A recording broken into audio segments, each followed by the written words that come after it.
বাবা বাস পাওনি? না, অনেক দেরি। তো সিএনজি ডেকে দিই। না রে, সিএনজিতে আমার খাঁচায় বন্দি মনে হয়। ওই তো বাস চলে আসছে। এই, আচ্ছা তাড়াতাড়ি ফিরিস, একসাথে ইফতার করবো কিন্তু। মামা কই যাবেন? উত্তরা কি মামা যাবেন না? যাবো না মামা। নাও ধরো। অন্তুকে ফোন দে না, কত দূরে?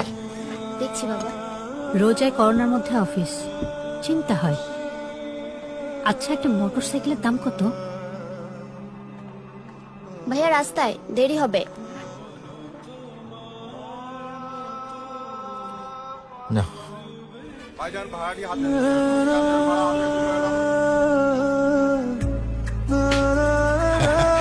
তুই কিন্তু ভিডিও করবি, ফেসবুকে ছেড়ে দেবো।